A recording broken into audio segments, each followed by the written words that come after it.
guys, so meron tayong Chevrolet. Yan. So pwede nyo rin tong may apply sa Trailblazer. Ito guys sa Colorado. Yan. So ito umiinit yung mags niya dito. Yan. So dun sa kabila normal. So kaya ngayon kadalasan nito guys yung itong caliper kadalasan i-stack up na yung piston kaya siya umiinit. So kaya ngayon papalit tayo ng caliper piston tapos caliper kit. So i-overhaul natin to guys. So tuturuan ko lang kayo ng basic. So una nyo tatanggalin syempre yung gulong, tapos yung dito na. So magtatanggal tayo nito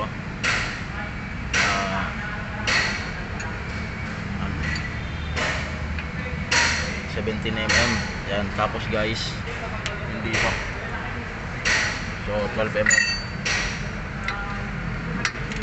Yan,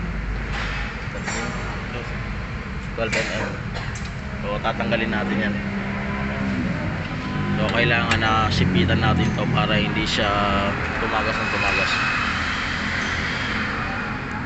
Yan guys, so nilagyan natin ng pang-ipit. So pwede nyo rin itong ipitin ng bicycle basta samidan nyo lang. So tatanggalin na natin yan. Yan. Yan. So merong dalawang washer yan.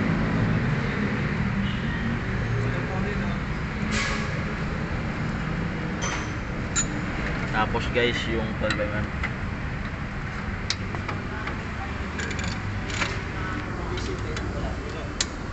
Kay Billy Boy, hiram ka kay Billy Boy, disitin sa akin. Yan. So sumikip na nga siya guys. Medyo makunat na.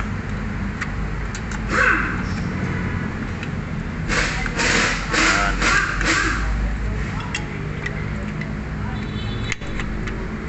Matigas na siya. Kaya siya umiinit ngayon. Caliper pin, kailangan nilulubricate din yan guys, dahil isa rin yan kung bakit nagkakaroon ng pag-init to. So, pagka stack up yan talaga hindi siya gagana. Ayan. So ito yung papalitan natin, itong piston. So tingnan nyo guys, basag na siya. So kaya ngayon pinapasok na ng tubig yan. So kailangan walang punit yan. So syempre sa katagalan na lang talaga, kaya ganun siguro. So i-overall lang ito. Yan guys, so gagamitan natin ng hangin. So pwede nyo rin naman tong paluin. So ipalo nyo yung buong caliper para bumagsak yung piston.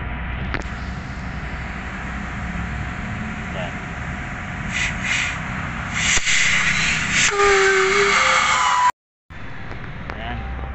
O hinanginan natin, o lumabas na yung isang piston. Ayan. So kailangan natin gawin guys, ipasok natin ng konti para ito naman yung lumabas.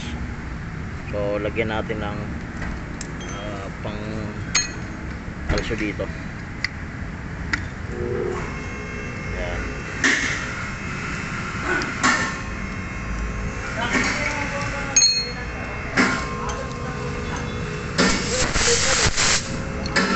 Noong April. Ayan guys.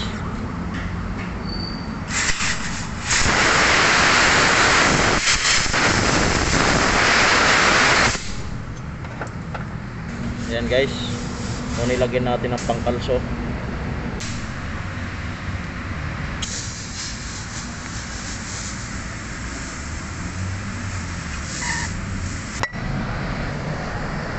Guys, so natanggalan natin, kalawang nga talaga.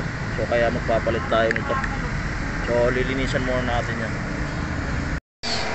So ito dito yan nakalagay, ganyan yan. So sinikwat lang natin Tapos merong pang pinakang o-ring ko dito, ito. So pagpapalit rin tayo nito guys. Ayan.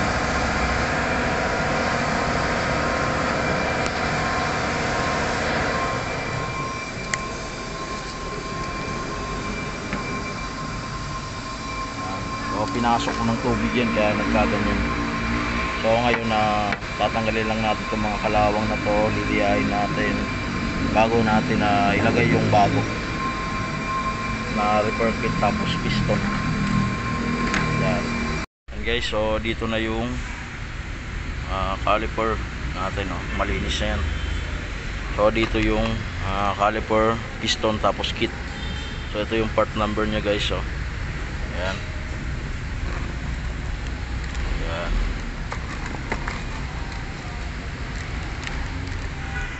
Yan guys, oh. Tapos ito yung piston.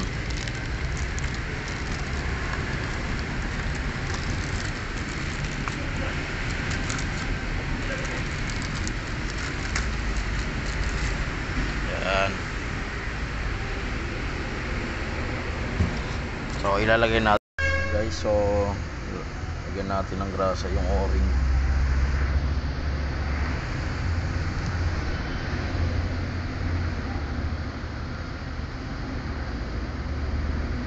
Pasok natin.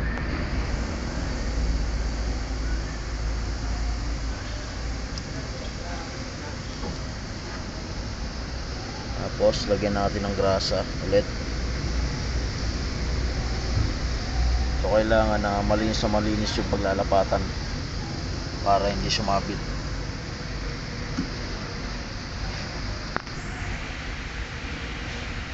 So itong bagong piston natin, lagay lang natin dito guys.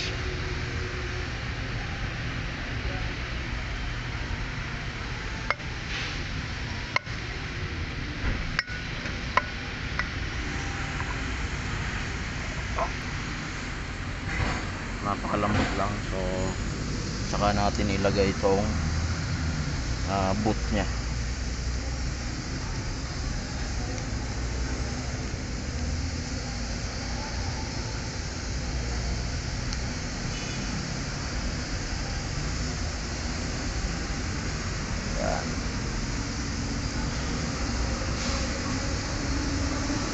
Okay, baon natin ulit. Ayan. So kailangan guys kamay lang. So kinakamay lang to. Tapos saka natin press to. Gamitan nyo ng flat screw.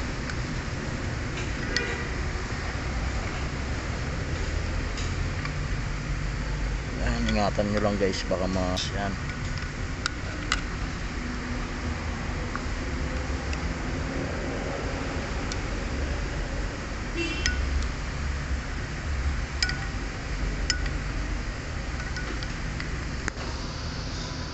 Siguro electric pan. Yan. So okay na siya, lumapat na siya ng maganda. So ilagay naman natin yung dito sa kabila. Lagyan natin ng grasa. Yan. Tapos lagyan natin dito.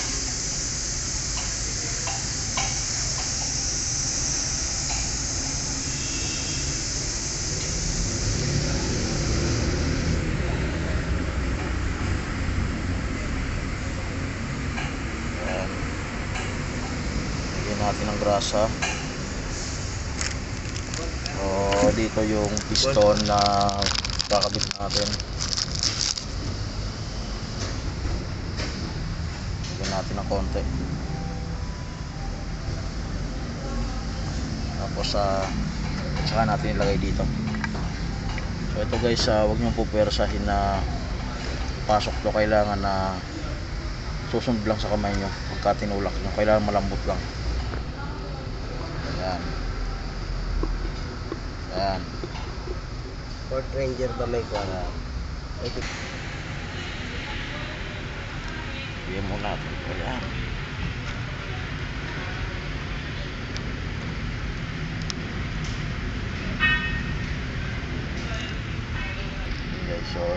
naman natin to.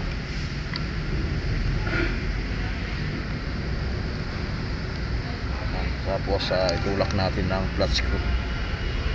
Ingatan nyo lang baka butas. Yan. Tapos saka natin lagay ito.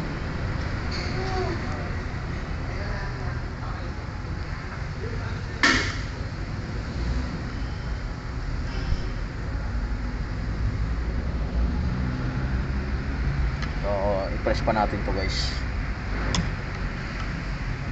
Yan guys, okay na. So ikakabit na lang natin yan. So parehas lang naman ang proseso dun sa kabila. Yan. So ikakabit na lang to mamaya. Guys, so ito na yung in-overhaul natin na caliper. So na bleed na rin yan, na bomba na. Ayan oh. Napakalambot niya na. So kanina i-stack up to. Yan, so sundan nyo lang yung video na yon kung paano magpalit ng piston tapos caliper kit. Yan. Salamat.